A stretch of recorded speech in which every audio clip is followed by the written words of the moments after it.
और सबसे पहले तो वर्धा शहर के आप सभी नागरिकों को जोहार और इनकलाबी सलाम कि आप लोगों ने इस देश में जो एक लड़ाई चल रही है शिक्षा को बचाने की, उसके लिए आप लोग आज एकजुट हुए और आज आप अपना एक प्रतिरोध दर्ज कर रहे हैं। तो ये लड़ाई साथियों आज की नहीं है, ये लड़ाई लंबे समय से चली आ रही है। लगातार देश की आजादी के बाद से ही शिक्षा व्यवस्था में लगातार कटौती की जा रही है, उसके फंड्स काटे जा रहे हैं। शिक्षा व्यवस्था में जो एक जिम्मेदारी का जो प्रश्न था सरकार को, वो उससे हट के उसको सेंट्रलाइज करने की कोशिश की गई।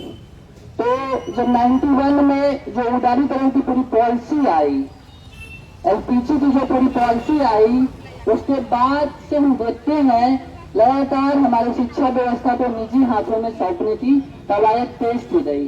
लेकिन अभी हाल में 2014 के बाद से जो ये नई सरकार आई है, वो नहीं चाहती है कि देश का जो उपेक्षित तबका है वो पढ़ पाए, वो जो है तमाम शैक्षिक संस्थानों में पहुंच पाए। इसलिए वो लगातार पेपर लीक जैसी घटनाएं हो रही हैं हमारे सामने विश्वविद्यालयों की फीसों में बेतहाशा वृद्धि हो रही है। जहां पर 500 रुपए फीस थी, वहां 10-10 हजार रुपए फीस कर दी रही है। इलाहाबाद विश्वविद्यालय आपको एक ताजा उदाहरण बता दूं, वहां पर पीएचडी की फीस 500 रुपए थी 2020 तक, और 2021 में वो फीस 10,000 कर दी गई। तो ये एक मात्र छोटा सा उदाहरण है। अब दिल्ली विश्वविद्यालय, जेएनयू, तमाम संस्थान आपके सामने हैं। जेएनयू एक ऐसा संस्थान था जहां पर बच्चा घर से बिना कुछ पैसा लिए पढ़ सकता था, उससे एडमिशन हो जाए। मास्टर्स में उसे 2,000 रुपए की फेलोशिप मिलती थी और उसका मात्र खाने का 800 से 900 रुपए खर्चा था। हॉस्टल की साल भर की 200 से 250 रुपए फीस थी, तो वो अपने घर से बिना पैसा लिए पढ़ाई कर सकता था। लेकिन आज ये स्थिति है, वहां पर भी फीस वृद्धि हो रही है, वहां पर भी फंड्स में कटौती की जा रही है। तो वर्तमान समय में जो ये आंदोलन चल रहा है जंतर मंतर पे, शिक्षा को बचाने के लिए और शिक्षा व्यवस्था में जिम्मेदारी तय करने के लिए, शोभा वांछित बैठे हुए हैं अनशन पे। आज शायद उनका 18वां दिन है और उनके साथ आयशा, एसएफआई, एआईएसएफ, तमाम छात्र संगठनों के लोग भी बैठे हुए हैं। तो लगातार देश में एक बात उठ रही है कि शोभा वांछित को जो है भूख हड़ताल समाप्त कर देनी चाहिए।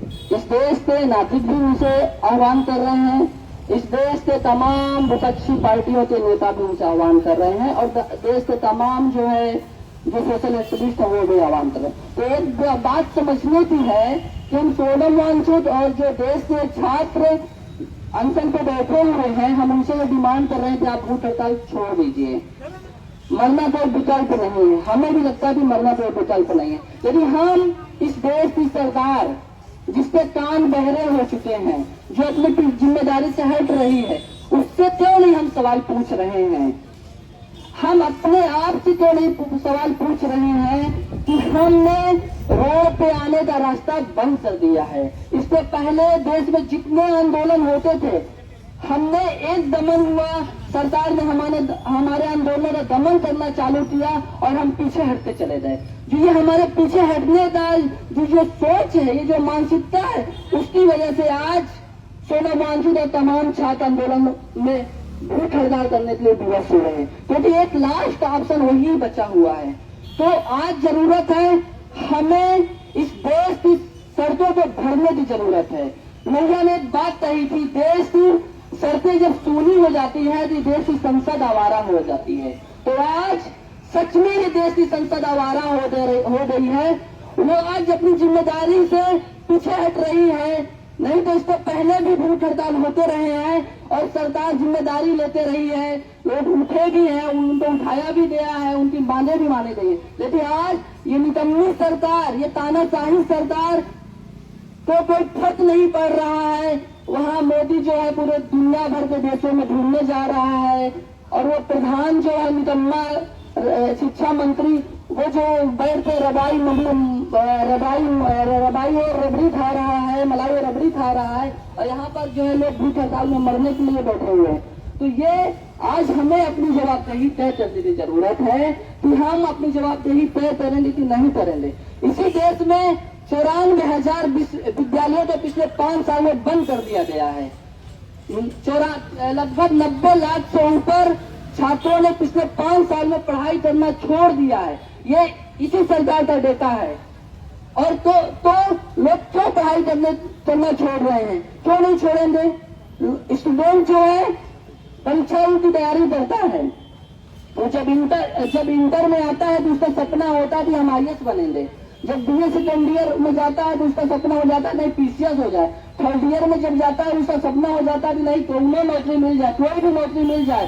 हम क्लर्क से लेके चपरासी से लेके किसी भी नौकरी को करने में तैयार हैं। अभी आपने हाल ही में देखा होगा कि 4th क्लास में सफाई कर्मचारी की वैकेंसी आई जिसमें PhD वालों ने जो फॉर्म भरा था। तो इस देश की शिक्षा व्यवस्था इतनी बदहाल हो गई है कि एक PhD करने वाला छात्र जो है, जिसको हायर स्टेशन में जाते हायर स्टेशन में जो होना चाहिए था, वो आज सफाई कर्मी का फॉर्म भरने के लिए विवश है। तो ये सवाल इस देश की शिक्षा व्यवस्था का है। इस देश की शिक्षा व्यवस्था को लगातार जो निजी हाथों में सौंपा जा रहा है, उसे लगातार कारपोरेट के हाथों में सौंपा गया है।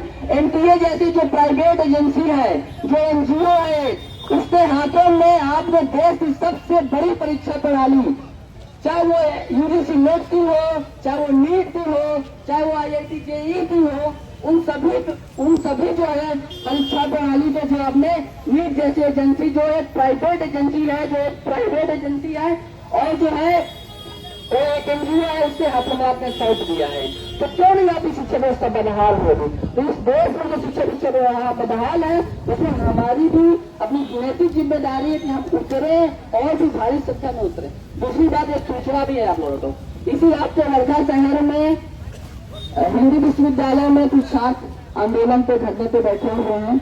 उनकी डिमांड है कि विश्वविद्यालय में जो शैक्षिक माहौल खराब हुआ है उसको बहाल किया जाए, विश्वविद्यालय में एक लोकतांत्रिक स्पेस बहाल किया जाए, विश्वविद्यालय में भय मुक्त कैंपस बनाया जाए और वहाँ पर जेंडर जस्टिस का जो सवाल है उसे लागू किया जाए, और महिला अध्ययन और फिल्म अध्ययन जैसे जो विषय है जिनको यहाँ पर जानबूझ के ट्रांसफर इलाहाबाद जो है भेज दिया गया है, उसको और जो PhD हैदराबाद से बंद है उसको फिर से शुरू किया जाए। इन तमाम मुद्दों पर बैठे हुए हैं। तो बहुत सारे यहाँ पे साथी बता रहे हैं कि उन्होंने समर्थन भी दिया है। तो मैं आप सबसे आह्वान करना चाहूंगा कि आप सभी वहाँ पर छात्रों के उत्साहवर्धन के लिए जरूर पहुंचे और अपना समर्थन दें। धन्यवाद।